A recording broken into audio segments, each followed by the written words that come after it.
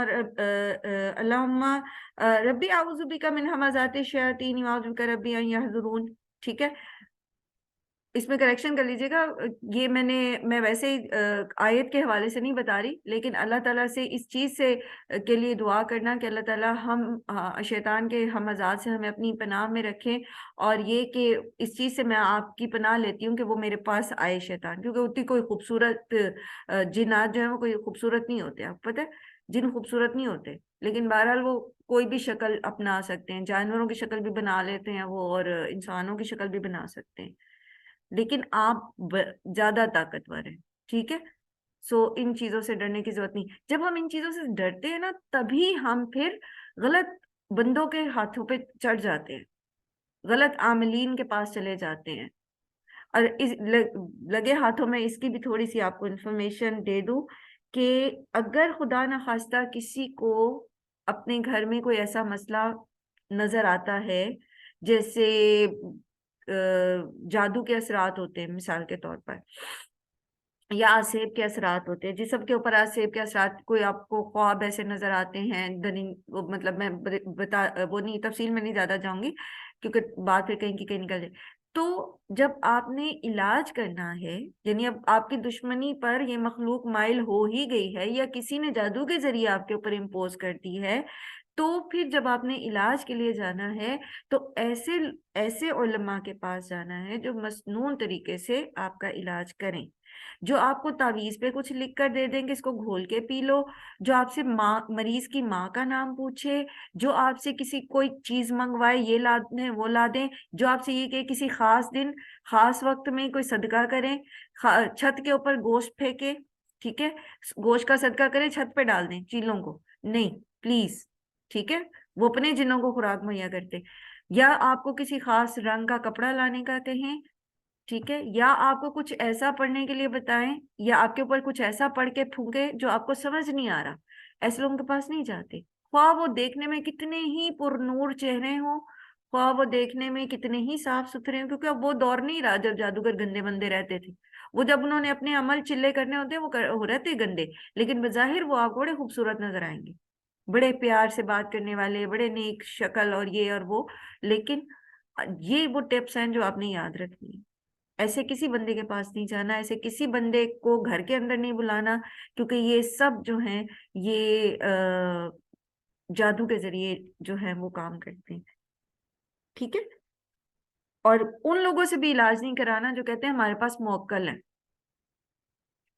وہ بظاہر آپ کو نہیں کہتے کہ یہ پڑھیں، یہ لائیں، یہ کریں، وہ صرف آپ کو کوئی تسبیح بتا دیں گے پڑھنے کے لیے یا کچھ اور بتا دیں گے، لیکن وہ یہ کہتے ہیں، دعویٰ رکھتے ہیں کہ ہمارے پاس موکل ہے. ان لوگوں سے بھی علاج نہیں کرانا آپ نے، ٹھیک؟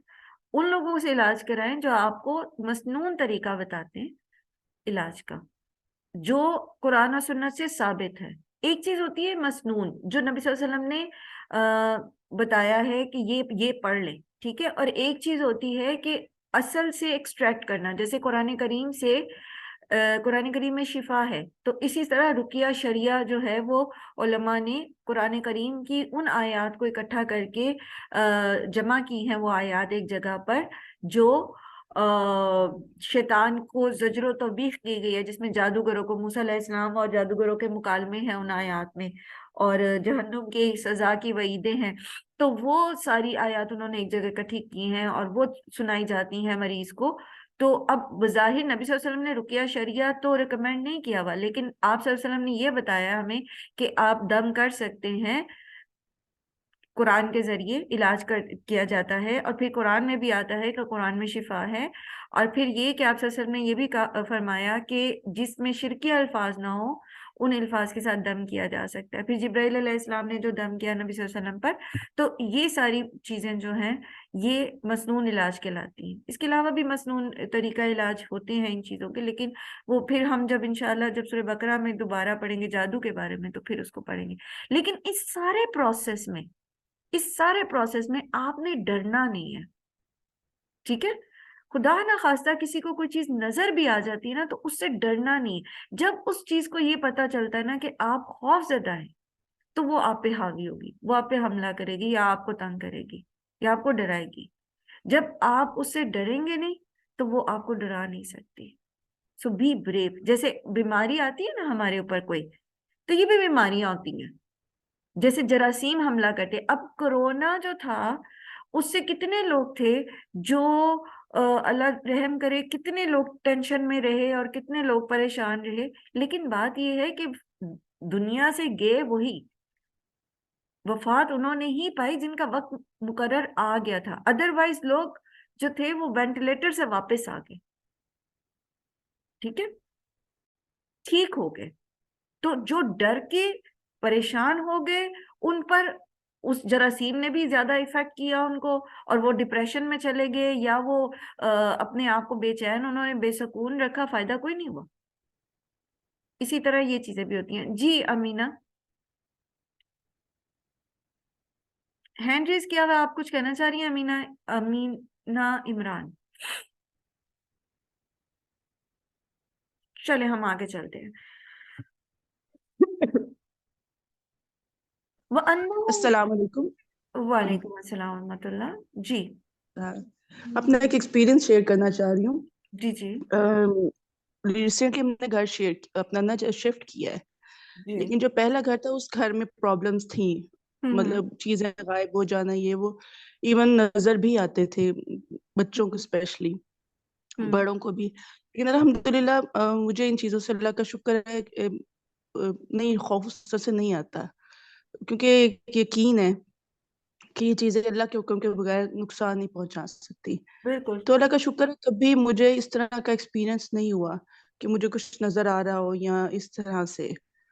اور دوسرا یہ ہے کہ علاج کروانے جب جاتے ہیں آپ یہ دیکھیں کہ جو شرعی دم کرتے ہیں نا، وہ کبھی بھی آپ کو یہ نہیں بتاتے کہ جی تعویذ کہاں پڑا ہوا ہے اور کیا کیا ہے، کس طرح سے آپ پہ کس نے اور کیا ہے کس نے جادو، کیا یہ ہے کبھی بھی. کسی کا نام نہیں اور لیتے. سب سے جی بالکل سب سے بڑی ٹپ جو مجھے اصل میں کافی سال پہلے میں نے الحمدللہ یہ ترجمہ تفسیر کی بھی ہے، قرآن کو سمجھتی بھی ہوں، تو ایک لیکچر اٹینڈ کیا تو انہوں نے ایک سمپل ہمیں ٹپ بتا دی تھی کہ جو جا کے آپ سے نام پوچھتا ہے ماں کا، اس سے آپ نے علاج کرنا، کیونکہ وہ جنات کا نا سہارا لیتا ہے.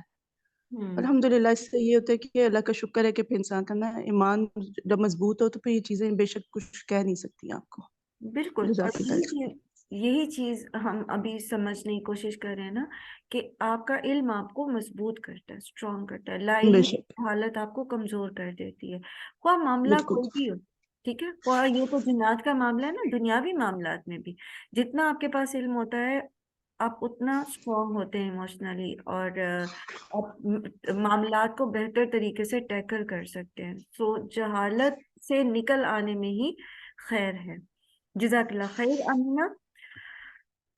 جزاک اللہ خیر ویاکی. اعوذ باللہ من الشیطان الرجیم. اچھا ہم پڑھے تھے آیت نمبر 7 پڑھنا ہم نے. وَأَنَّهُمْ ظَنُّوا كَمَا ظَنَنْتُمْ أَن لَّن يَبْعَثَ اللَّهُ أَحَدًا، اور یہ کہ وہ سمجھتے تھے کہ جیسا کہ سمجھا تم نے، یعنی انسان اور جنوں کے بارے میں، کہ جس طرح سے انسان یہ سمجھتے تھے اسی طرح جنہوں نے بھی یہ بات سمجھی أَن لَّن يَبْعَثَ اللَّهُ أَحَدًا، کہ اللہ تعالیٰ کسی کو نہیں اٹھائے گا. انسان جس طرح، یہ انسانوں کے اندر دو طرح کے عقیدے کے فساد پائے جاتے ہیں. ایک یہ کہ وہ یہ کہتے ہیں کہ اللہ تعالیٰ کسی کو نبی بنا کے نہیں اٹھائے گا. ٹھیک ہے، جیسے ہم تمام انبیاء کی جو قومیں ہیں انہوں نے یہی اعتراض کھڑا کیا نا کہ تم ایک انسان کو اللہ تعالیٰ نے کیسے نبی بنا دیا، اور تمہیں ہماری ہدایت کا معاملہ کیوں سونپ دیا گیا، اور یہ کیسے ہو سکتا ہے. ٹھیک ہے، تو انہوں نے اس چیز کے بارے میں ان کا یہ غلط کانسیپٹ تھا کہ اللہ تعالیٰ کسی کو نہیں اٹھائے گا. اور اگر ہم اس کو لیتے ہیں کہ اللہ تعالیٰ بعد از موت کسی کو نہیں اٹھائے گا، تو عقیدہ آخرت کا بگاڑ یہاں پر ظاہر ہوتا ہے کہ ان کا یہ گمان تھا کہ اللہ تعالیٰ کسی کو بھی موت کے بعد نہیں اٹھائے گا، اس سے حساب کتاب نہیں لیا جائے گا. تو جب حساب کتاب ہی کا کانسیپٹ ختم ہو جائے تو پھر سرکشی کو کہیں پہ بیچ میں بریک نہیں لگتی، اس میں کہیں پر بھی جو ہے وہ رکتا نہیں ہے انسان، اور وہ حدوں کو توڑتا چلا جاتا ہے. تو یہ دونوں طرح کے عقائد کا فساد جنوں میں بھی پایا جاتا تھا جیسا کہ انسانوں میں پایا جاتا تھا، کہ اللہ تعالیٰ نہ تو وہ رسالت پر ایمان رکھتے تھے. مختلف قسم کے جنات تھے نا، ٹھیک ہے، جیسے بھی شروع میں بھی میں نے عرض کیا کہ مسلمان بھی تھے جو پچھلے انبیاء کی امتوں پر ایمان امتوں میں سے تھے، یا پھر یہ کہ مشرک تھے، یا پھر یہ کہ کافر تھے، اور اس طرح کے ان کے عقائد تھے کہ وہ عقیدہ رسالت اور عقیدہ آخرت جو ہے وہ اس کے انکاری تھے. وَأَنَّا لَمَسْنَا السَّمَاءَ فَوَجَدْنَاهَا مُلِئَتْ حَرَسًا شَدِيدًا وَشُهُبًا.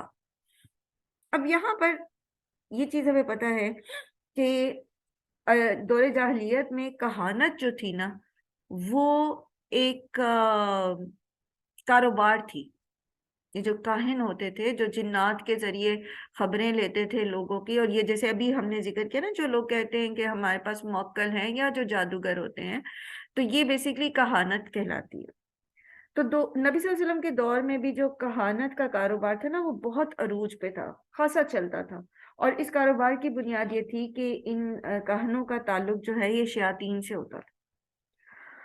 ایک مرتبہ صحابہ اکرام رضی اللہ عنہم نے آپ صلی اللہ علیہ وسلم سے پوچھا کہ کاہنوں کے بارے میں آپ کیا فرماتے ہیں؟ تو آپ صلی اللہ علیہ وسلم نے فرمایا کہ ان کی باتیں محض لغو ہیں.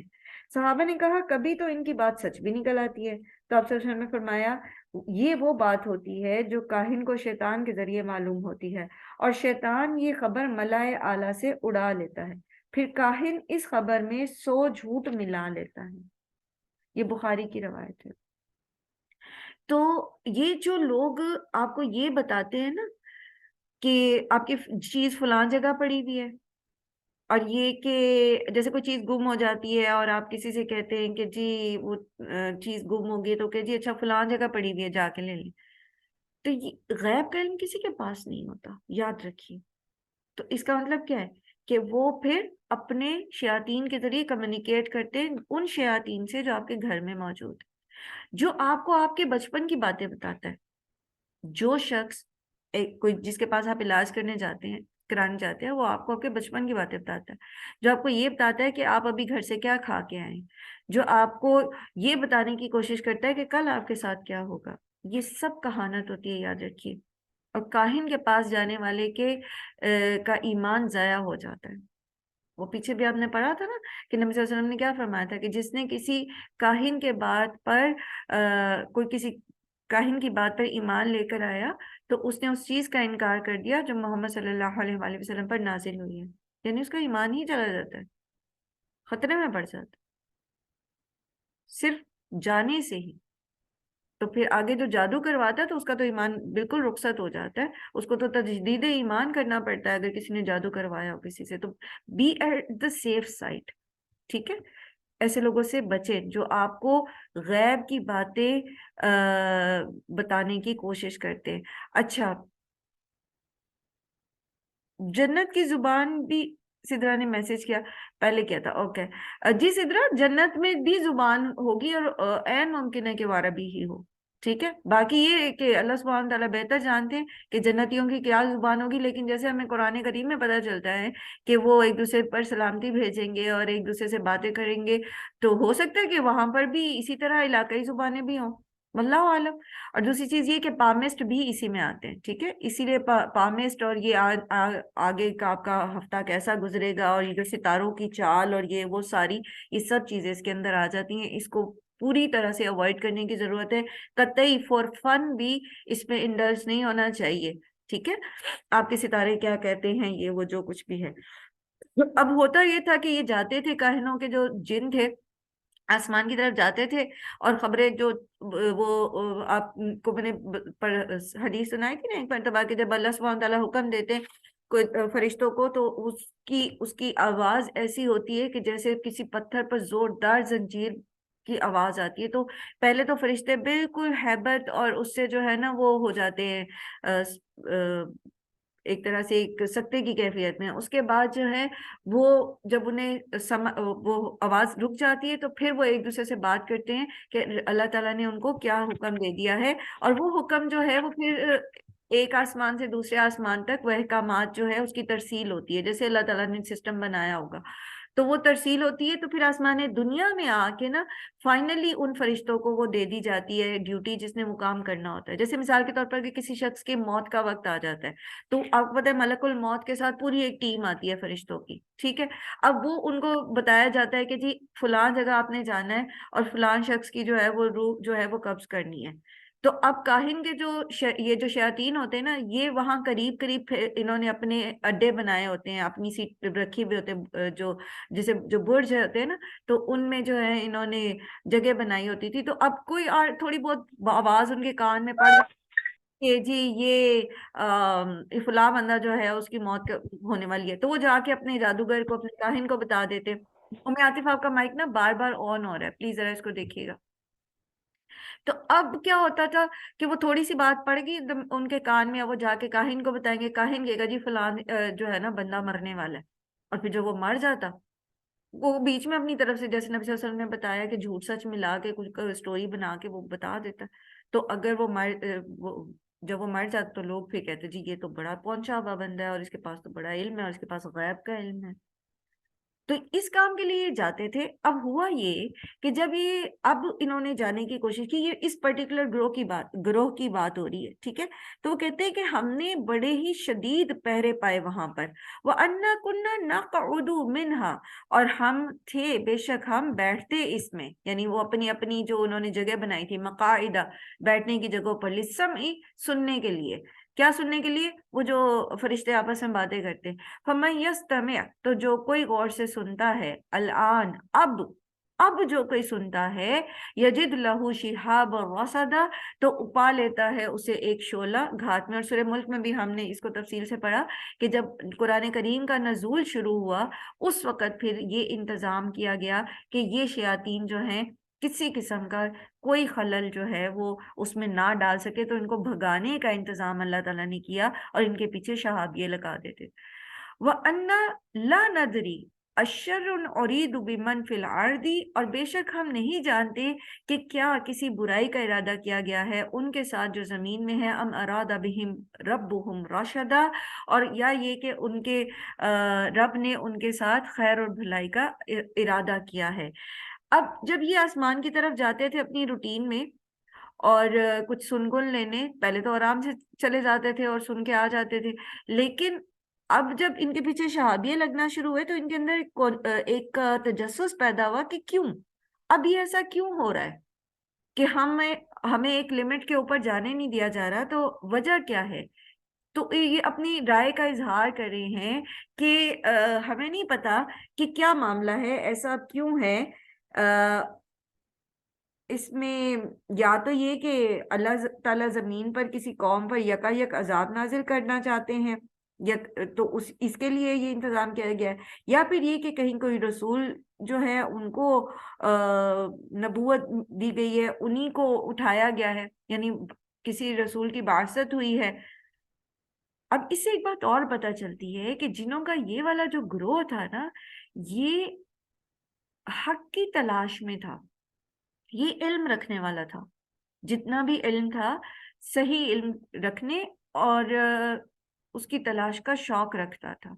پھر یہ نکل پڑے، اب یہ اسی بات کو ڈھونڈنے کے لیے نکلے تھے کہ آخر اب ہم آسمان تک کیوں نہیں پہنچ سکتے، اور پھر کیا ہوا، پھر اللہ تعالیٰ نے ان کو ہدایت کی روشنی دی۔ تو ہمیں کیا پتہ چلا اس سے، جو ہدایت حاصل کرنے کے لیے کوشش کرے گا، اب انہوں نے کیا کیا تھا، یہ چاہتے تو بیٹھ جاتے کہ بھئی اب ہم نہیں جا سکتے سننے، اوکے اٹس اوکے، اپنے گھر رہتے ہیں آرام سے، اپنے بیوی بچوں میں رہتے ہیں، کر سکتے تھے نا، لیکن ان کو شوق تھا علم حاصل کرنے کا، ان کو شوق تھا، ان میں تجسس تھا کہ ہم پتہ تو کریں کہ اصل بات کیا ہے، حق کیا ہے، صحیح کیا ہے۔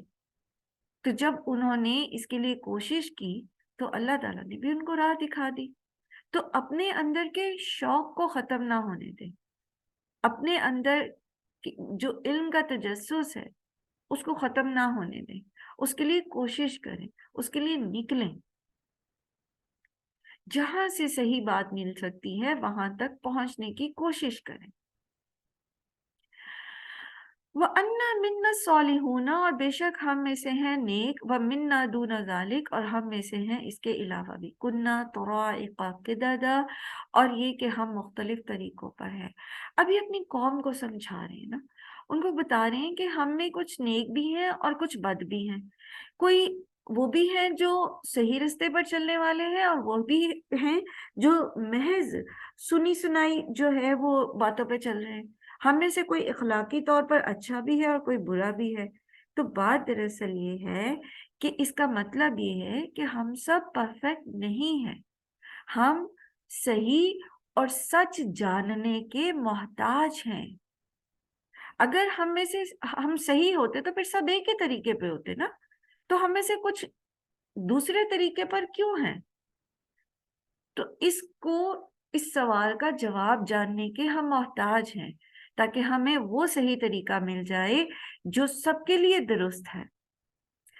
ریسنٹلی میں ایک قادیانی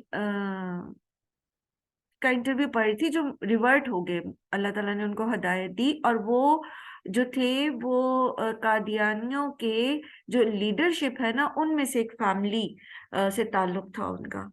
تو وہ کہتے ہیں کہ میں حج کرنے گیا اپنی والدہ کے ساتھ، اور میں نے یہ دیکھا، اب قادیانی یہ کہتے ہیں نا کہ ہم مسلمان ہیں اور باقی سب جو ہیں پوری دنیا کے مسلمان وہ کافر ہیں، کیونکہ وہ ظاہر ہے ان کے نبی پر ایمان نہیں رکھتے۔ تو کہتے میں وہاں پر جب حرم میں گیا، اور یہ لوگ حرم میں جانے کی نا قادیانیوں کو ویسے اجازت نہیں ہے، یہ جھوٹ بول کے جاتے ہیں، اپنے آپ کو مسلمان لکھوا کے جاتے ہیں۔ تو وہاں جب گئے وہ، تو کہتے میں نے سوچا کہ آخر کیوں یہ سب غلط ہے، اتنا مسلمان آتا ہے حج پہ، آپ کو پتا لاکھوں کی تعداد میں لوگ ہوتے ہیں، تو کیا وجہ ہے کہ ہم گنتی کے لوگ صحیح ہیں اور یہ غلط ہے؟ یہ سوال پیدا ہوا نا ان کے اندر۔ تو پھر انہوں نے ریسرچ شروع کی، قرآن کو پڑھنا شروع کیا، اپنی جو ان کی تفسیریں اور اپنے اس کے علاوہ جو ان کی قرآن کی تفاسیر ہیں جو سلف صالحین کی ہیں، ان کو پڑھنا شروع کیا۔ تو پھر ان کو سمجھ آئی کہ وہ ساری زندگی غلط راستے پر رہے ہیں۔ تو جب تک ہم اپنی آنکھوں پر سے تعصب کے پردے نہیں اتارتے، جب تک ہم اپنے اندر اٹھنے والے کوسچن مارک کو تعصب کے ساتھ دباتے نہیں رہیں گے، اس کو جاننے کی کوشش کریں گے، تب ہم سیدھے رستے پر آئیں گے. اگر ہم تعصب ہی کا شکار رہیں اور غور ہی نہ کریں اور ہمارے اندر جو سوال اٹھتے ہیں ان کو سنپ کر دیں کہ نہیں نہیں ہمارے ابا جو کہتے تھے وہی صحیح ہے، اور کیا تم خاندان کے بڑوں کے پیچھے چلو گے تو تم ان کی گستاخی کرو گے، اور وٹ ایور جس طرح کی بھی باتیں انسان کے دماغ میں آتی ہیں. انہوں نے بھی تو یہی دلیل دی نا کہ ہمیں صحیح بھی ہے اور غلط بھی ہے، اور ہم مختلف طریقوں پر ہیں، ہمیں سیدھا رستہ جاننے کی ضرورت ہے. وَأَنَّا ظَنَنَّا أَن لَن نُعْجِزَ اللَّهَ فِي الْأَرْضِ وَلَن نُعْجِزَهُ هَرَبًا، اور بے شک ہم یقین رکھتے ہیں ہم کہ ہرگز نہیں ہم عاجز کر سکتے اللہ کو زمین میں، اور ہرگز نہیں ہم عاجز کر سکتے اسے بھاگ کر. تو یہ ان کا جو اللہ کی پکڑ کا خوف تھا ان کے اندر، اس خوف نے کہ اللہ تعالیٰ کے سامنے ہم جواب دیں ہیں، ہم اللہ سے بھاگ کے کہیں جا نہیں سکتے، اس خوف نے ان کو سیدھے رستے کو قبول کرنے میں بہت مدد دی. اسی لیے کہتے ہیں نا کہ انسان جب تک اس کا عقیدہ آخرت درست نہیں ہو جاتا وہ سیدھے رستے پہ نہیں آ سکتا. جب تک اس کو جواب دہی کا احساس صحیح طریقے سے نہیں ہوتا وہ اپنی کوتاہیوں کو درست نہیں کر سکتا. یہاں ان کے یہ والا جو گروہ تھا جو ایمان لے کر آئے، یہ اپنی قوم کو پریچ کر رہے ہیں نا، تبلیغ کر رہے ہیں ان کو، تو ان کو بتا رہے ہیں کہ ہمیں یہ یقین ہے، ہمیں یہ یقین تھا کہ ہم اللہ کی پکڑ سے بچ نہیں سکتے. تو پھر جب انہوں نے حق کی تلاش شروع کی تو اللہ تعالیٰ نے پھر ان کو حق کی طرف ان کی رہنمائی کر دی. وَأَنَّا لَمَّا سَمِعْنَا الْهُدَىٰ، اس مائنڈ سیٹ کے ساتھ کہ اللہ کی پکڑ سے ہم بچ نہیں سکتے، جب ہم نے ہدایت کو سنا آمنا بھی، ہم اس پر ایمان لے آئے. تو جب انسان، یہاں تو جن بتا رہے ہیں، جن و انس میں جب حق کی تلاش کے لیے نکلتا ہے اپنے تعصبات کو چھوڑ کر کھلے دل کے ساتھ، تو پھر اس پر اس کو ہدایت مل جاتی ہے. لیکن جن کی آنکھوں پر تعصب کی پٹی بندی ہو، جو حق کو صرف اپنے سٹینڈرڈز پر لے کر ماننا چاہتے ہوں، ان کے سامنے آپ کچھ بھی بیان کر دیں وہ اس کو نہیں مانتے. اور دوسری چیز یہاں پر کیا سمجھ آ رہی ہے کہ ہمیں حق کا طلبگار رہنا چاہیے. جیسے ہی ہدایت ہمارے سامنے آتی ہے تو ہم فوراً ایمان لے آئیں اس پر. ہمیں کوئی قرآن کی آیت دکھاتا ہے کہ دیکھو اس میں یہ بات لکھی ہے، قرآن میں یہ بات لکھی ہے، اللہ کا یہ حکم ہے، ہم فوراً اپنی غلطی چھوڑ دیں، اس کو مان جائیں اور اپنی اصلاح کر لیں. کیونکہ فَمَن يُؤْمِن بِرَبِّهِ فَلَا يَخَافُ بَخْسًا وَلَا رَهَقًا، جو اپنے رب پر ایمان لے کر آئے گا تو نہ وہ ڈرے گا کسی کمی سے اور نہ ہی کسی زیادتی سے، اس کی حق تلفی نہیں ہوگی. یعنی اگر وہ اپنے رب پر ایمان لے آتا ہے تو وہ کسی قسم کے نقصان میں نہیں رہے گا، نہ تو اس کی نیکیوں میں اجر کم کیا جائے گا اور نہ ہی اس کو جو ہے وہ طاغوت کے حوالے کیا جائے گا. پھر اللہ سبحانہ و تعالیٰ اس کی مدد کریں گے، کسی بھی قسم کی کمی اس کے ساتھ نہیں کی جائے گی. ظلم تو یہ ہو نا کہ اس کو اس کی نیکی کا اجر نہ دیا جائے، یا یہ کہ اس نے قصور نہیں کیا پھر بھی اس کو سزا دی جائے. تو ایسی ہر کمی اور ایسی ہر چیز سے جو ہے وہ اللہ سبحانہ و تعالیٰ پاک ہیں کہ وہ کسی کو کسی پر زیادتی کریں. تو جب آپ ایمان لے آتے ہیں تو آپ سیفر سائڈ پہ ہوتے ہیں، اللہ تعالیٰ آپ کے ساتھ ہوتے ہیں اور وہ پھر آپ کو گائیڈ کرتے ہیں کہ کس طرح آپ دنیا اور آخرت میں بہترین زندگی پا سکتے ہیں، کسی بھی کمی اور کسی بھی زیادتی کے بغیر. وَأَنَّا مِنَّا الْمُسْلِمُونَ وَمِنَّا الْقَاسِطُونَ، پھر اپنی قوم کو سمجھانے کی کوشش کر رہے ہیں کہ ہم میں مسلمان بھی ہیں اور ہم میں ظالم بھی ہیں. فَمَنْ أَسْلَمَ، تو جو کوئی فرما بردار ہو گیا، فَأُولَٰئِكَ تَحَرَّوْا رَشَدًا، تو وہی لوگ ہیں جنہوں نے ارادہ کیا ہے بھلائی کا. تو ہر طرح کے لوگ موجود ہیں، ہر قسم کی جو ہے ہمارے ارد گرد میسیجز موجود ہیں، پیغامات موجود ہیں. لیکن بات دراصل یہ ہے کہ جو اسلام کو مان جائے گا، جو اسلام کو اختیار کر لے گا، جو اسلام کے ساتھ اسلام کی روشنی میں اپنی زندگی گزارے گا تو وہی جو ہے بھلائی کے راستے پر جائے گا۔ قرآن کریم میں ہم نے یہی پڑھا نا کہ اللہ تعالیٰ نے اسلام کو تمہارے لیے دین پسند کر لیا، اور جو کوئی اس کے علاوہ کسی دین کی تلاش کرے گا تو وہ قبول نہیں کیا جائے گا۔ اور اسلام کیا ہے؟ جو قرآن میں اللہ تعالیٰ نے نازل کر دیا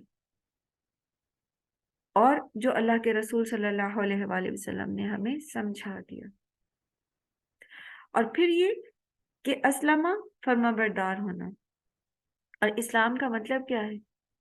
اسلام کا مطلب یہی ہے نا، فرما برداری، سبمیشن، اللہ سبحانہ و تعالیٰ کے سامنے سبمیشن دے دینا، اپنی خواہش، اپنی پسند ناپسند، اپنی چاہ، ہر چیز کو اللہ کی محبت، اللہ کی اطاعت، اللہ کی فرما برداری میں کے ساتھ بدل ڈالنا۔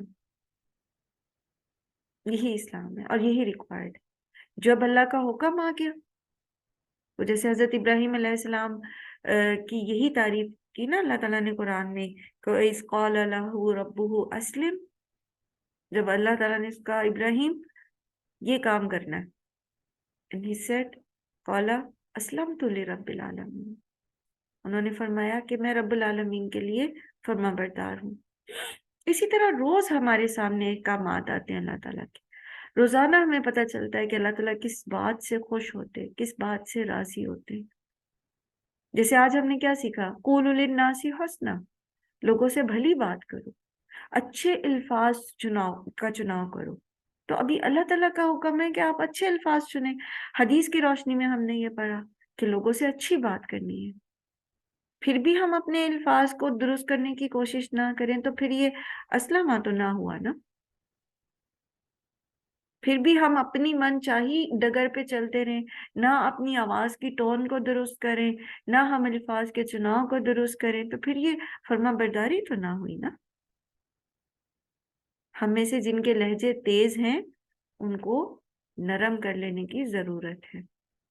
اور یہ میں نہیں کہہ رہی آپ کو، یہ اللہ اور اس کے رسول کی اطاعت کا تقاضا ہے، کیونکہ اللہ سبحانہ و تعالیٰ اور رسول صلی اللہ علیہ وآلہ وسلم نے اسی چیز کا ہمیں حکم دیا کہ اپنے اندر نرمی پیدا کریں۔ وَأَمَّا الْقَاسِطُونَ فَكَانُوا لِجَهَنَّمَ حَطَبًا، اور ہے ظالم لوگ تو وہ ہے جہنم کا ایندھن۔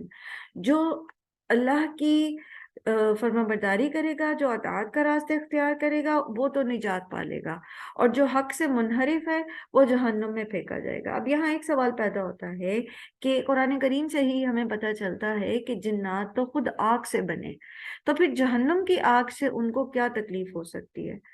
تو اس کا جواب جو سلف صالحین نے دیا ہے وہ یہ ہے کہ قرآن کی روح سے آدمی بھی مٹی سے بنا ہے نا، تو پھر اگر مٹی کا ڈھیلا کھینچ کر آدمی کو مارا جائے تو کیا ہوتا ہے؟ اس کو چوٹ لگتی ہے نا۔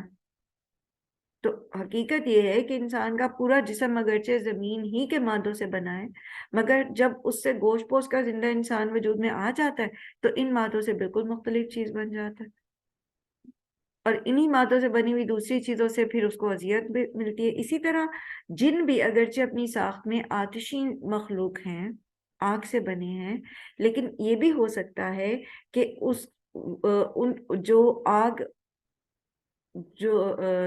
آگ جو ہے وہ جب ایک زندہ اور حساس مخلوق کے وجود میں آ جائے تو وہی اس کو پھر اسی طرح کی آگ جو ہے تکلیف دے سکتی ہو، یعنی ہے وہ آگ کا ہی بنا ہوا، لیکن آگ ہی کی انٹینسٹی چینج ہو جائے اور وہ پھر اس کو عذاب دے۔ اس کو آپ کیسے سمجھ سکتے ہیں؟ مثال کے طور پر برن کے کیسز سے آپ سمجھ سکتے ہیں کہ جو ابلے ہوئے دودھ کا برن ہے اس سے زیادہ برن کرتا ہے پانی کا جو ابلا ہوا پانی ہوتا ہے، کھولتا ہوا پانی جو ہے وہ زیادہ اسکن کو جلاتا ہے کھولتے ہوئے دودھ کی نسبت۔ اسی طرح آگ جو مختلف ایندھن سے تیار ہوتی ہے اس کا برن جو ہے وہ ڈیفرنٹ ہوتا ہے، اس کی انٹینسٹی ڈیفرنٹ ہوتی ہے۔ فیول سے جو آگ جل رہی ہوتی ہے پیٹرول سے، اس کا برن اور اس کی انجری، اور پھر اسی طرح جو لکڑی کی آگ ہے اس کی انٹینسٹی، اس کا ٹیمپریچر، یہ فرق ہوتی ہیں چیزیں۔ تو اللہ تعالیٰ نے جب شیاطین کو جہنم میں جلانا ہوگا تو اللہ تعالیٰ اس آگ کی انٹینسٹی اللہ سبحانہ تعالیٰ بہتر جانتے ہیں، اللہ عالم، لیکن یہ بات اس طرح سے ہم ریلیٹ کر کے سمجھ سکتے ہیں کہ پھر وہ اللہ تعالیٰ جب ان کو عذاب دینا چاہے گا تو وہ اس کو بڑھا دے گا۔ وَأَن لَوِ اسْتَقَامُوا، اور اگر قائم ہو جاتے، عَلَى الطَّرِيقَةِ، راستے پر، لَأَسْقَيْنَاهُمْ، البتہ پلاتے ہم انہیں، مَاءً غَدَقًا، پانی وافر۔ اللہ کی فرما برداری سے دنیا اور آخرت کی بھلائیاں ملتی ہیں۔ یہاں بھی اور پیچھے سورہ نوح میں ہم نے استغفار میں پڑھا کہ جب ہم استغفار کرتے ہیں تو کس طرح سے جو ہے وہ اللہ تعالیٰ آسمان سے بھی پانی برساتے ہیں، اور اسی طرح ہم نے پیچھے بھی پڑھا استغفار ہی کے ریفرنس میں کہ جب ان کو یہود و نصارہ سے یہ کہا گیا کہ اگر یہ کتاب تورات اور انجیل کو نافذ کرتے تو آسمان سے بھی ان کے اوپر رزق اترتا اور زمین بھی ان کے لیے، زمین سے بھی رزق ابلتا، تو اللہ کی فرما برداری کریں گے تو اللہ تعالیٰ کا وعدہ ہے، اللہ تعالیٰ کا وعدہ ہے کہ اللہ تعالیٰ آپ کو دنیا میں بھی حیات طیبہ دیں گے اور فزیکلی بھی اقتدار بھی دیں گے، نعمتوں میں اضافہ بھی کریں گے، اور آخرت کی بھلائیاں تو ہیں ہی۔ تو ان کو بھی یہی بتایا جا رہا ہے یہاں پر بھی کہ اگر یہ جنات جو ہیں جب ان کو تبلیغ کی جا رہی تھی کہ اور یہ بات مان لیتے تو کیا ہوتا، پھر ہم ان کو پلاتے پانی وافر، یعنی ان کے اوپر نعمتیں جو ہیں، ان کو بنیادی ضرورتیں جو ہیں ان کی بڑھا دیتے۔ اور پھر یہ بھی ہے کہ انسانوں کی بھی بات ہے کہ آپ دیکھیں کہ خاص طور پر پانی کا ذکر کیا گیا نا یہاں پر، تو اگر یہ ایمان لے آئیں، انسانوں کی بھی بات ہو سکتی ہے کہ وہ بھی اگر ایمان لے آئیں اور استقامت اختیار کریں اللہ تعالیٰ کے رستے پر، تو اللہ تعالیٰ ان کو وافر نعمتیں دے گا۔ یہ جو وافر نعمتیں نا یہ پانی سے اوریجنیٹ کرتی ہیں۔ سب سے پہلے تو یہ کہ پانی بنیادی ضرورت ہے نا، پانی کے بغیر سروائیول نہیں ہے، زندہ نہیں رہ سکتا انسان۔ سیکنڈلی یہ کہ جتنی بھی آپ کی نباتات ہیں وہ پانی کے ساتھ اگتی ہیں، پھر جتنے حیوانات جو مویشی آپ کھاتے ہیں، گوشت جو آپ کی غذائی ضرورت پوری کرتی ہے وہ انہی نباتات کے اوپر ڈیپینڈ کرتا ہے، اسی پانی کے اوپر ڈیپینڈ کرتا ہے۔ تو یہ پانی جو ہے یہ ایک ایسی نعمت ہے کہ اگر یہ نہ ہو تو کوئی بھی آبادی جو ہے وہ ہو ہی نہیں سکتی، سروائیو ہی نہیں کر سکتی، انسان زندہ ہی نہیں رہ سکتا، نہ انسان اور نہ پھر آگے اس کی ترقیاں ہو سکتی ہیں۔ تو ٹوٹلی انسان جو ہے وہ ڈیپینڈ کرتا ہے پانی پہ۔ اسی لیے دین کے اوپر جب آپ عمل کرتے، فرما برداری کرتے، تو اللہ تعالیٰ نے ایک نعمت کا یہاں ذکر کر کے ساری کی ساری نعمتوں کے اس کے اندر جو ہے وہ جمع کر دیا ہے۔ اور پھر یہ کہ لِنَفْتِنَهُمْ فِيهِ، تاکہ ہم آزمائش کریں ان کی اس میں۔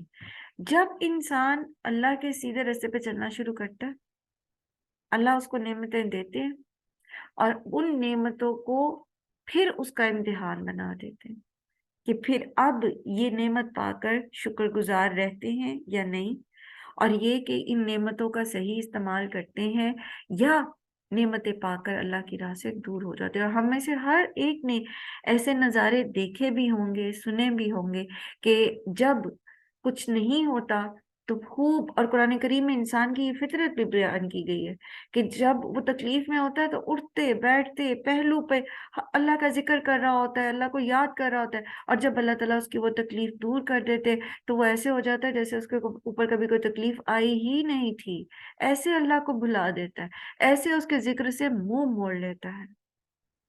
تو اللہ تعالیٰ کی فرما برداری کے راستے پر آ کر جب آپ انعامات ملنے شروع ہوتے ہیں تو انسان مطمئن نہ ہو جائے کہ بس شاید میں تو اب بہت ہی اچھا ہو گیا، وہ پھر ایک اور ٹیسٹ میں ڈال دیا جاتا ہے، کیونکہ ایک بات یاد رکھیں، یہ دنیا جو ہے یہ جائے امتحان ہے، یہاں ہم امتحان دینے آئے، یہاں ہم ریوارڈ لینے نہیں آئے، یہ فیصلے کی جگہ یا بدلے کی جگہ نہیں ہے، بدلے کا دن، ریزلٹ کا دن تو پھر آخرت ہی ہے۔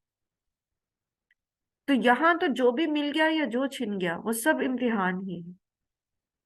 وَمَن يُعْرِضْ عَنْ ذِكْرِ رَبِّهِ، اور جو اپنے رب کے ذکر سے منہ موڑے گا، يَسْلُكُهُ عَذَابًا صَعَدًا، داخل کرے گا اس کو وہ سخت عذاب میں. جو اللہ کے ذکر سے منہ موڑے گا تو پھر جو اللہ کا ذکر یا تو سننا ہی نہیں چاہے گا، گوارا ہی نہیں کرے گا، یا سن لیا تو اس پر عمل نہیں کرنا چاہے گا، اس سے روگردانی کرے گا، تو ایسے لوگوں کے لیے پھر عذاب ہے. اور یہ عذاب کبھی دنیا میں بھی آتا ہے اور آخرت میں تو ہے ہی. اچھا ایک بات ہے، مختلف گناہوں کی مختلف سزائیں ہوتی ہیں نا. تو دنیا میں کچھ گناہ ایسے ہیں جن کی آپ کو سزا ملتی ہے، دنیا میں ہی عذاب میں انسان کو مبتلا کر دیا جاتا ہے. جس میں سے ایک جو ہے وہ والدین کی نافرمانی. انسان جب والدین کے ساتھ نافرمانی کرتا ہے، والدین کی، ان کے ساتھ زیادتی کرتا ہے، ان کو تکلیف دیتا ہے، تو لازماً یہ نبی صلی اللہ علیہ وسلم کے فرمان کے مطابق لازماً وہ دنیا میں اس کا نتیجہ بھگت کے جاتا ہے. وہ اس بات کو سمجھے یا نہ سمجھے، وہ اس کو کوئی نہ کوئی عذر بہانہ دے دے اس تکلیف کو، اس پریشانی کو، یہ اور بات ہے، لیکن وہ آئی کس وجہ سے ہوتی ہے؟ وہ والدین کو تنگ کرنے کی وجہ سے آئی ہوتی ہے.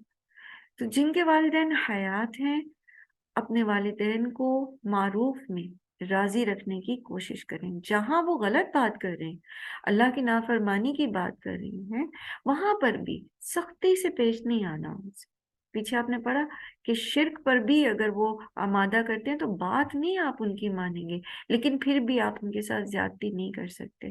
مجھے بہت تکلیف ہوئی، میں ابھی لاہور گئی ہوئی تھی، آپ کو پتا ہے، تو وہاں پر بحریہ ٹاؤن میں، چونکہ ہاسپٹل میں تھا بھائی، وہاں پر اولڈ ایج پیپل کا جو ہوتے ہیں، اولڈ ایج ہومز ہوتے ہیں، وہ میں نے دیکھا وہاں پر. اور مجھے بہت افسوس ہوا کہ ہم وہ قوم ہیں جن پر پڑوسیوں کے بھی اتنے حقوق ہیں کہ اگر پڑوس میں کوئی بزرگ ہے، بیمار ہے، تو پڑوسی کا فرض ہے کہ ان کی ذمہ داری کرے، ان کو فیسیلیٹیٹ کرے. کجا یہ کہ انسان اپنی ماں باپ کو ایسی جگہوں پر چھوڑ آئے. اور یہ ابتدا ہے نا، اس کو یہیں پر روک دینا چاہیے. معاشرے کے وہ طبقہ جو کسی وجہ سے اس سٹیج پہ پہنچ گیا ہے کہ ان کو کوئی لک آفٹر کرنے والا نہیں ہے، تو ایسے جگہوں پر بھی ہمیں والنٹیئر کر کے ان کی خدمت کرنی چاہیے. لیکن جن کی اولادیں زندہ ہیں، جن کے بھتیجے بھانجے زندہ ہیں، جن کے بھائی بہن زندہ ہیں، ان بزرگوں کو ایسی جگہ پر پہنچانے کا مطلب ہے کہ ہم اخلاق کے رذیل ترین درجے پہ گر چکے.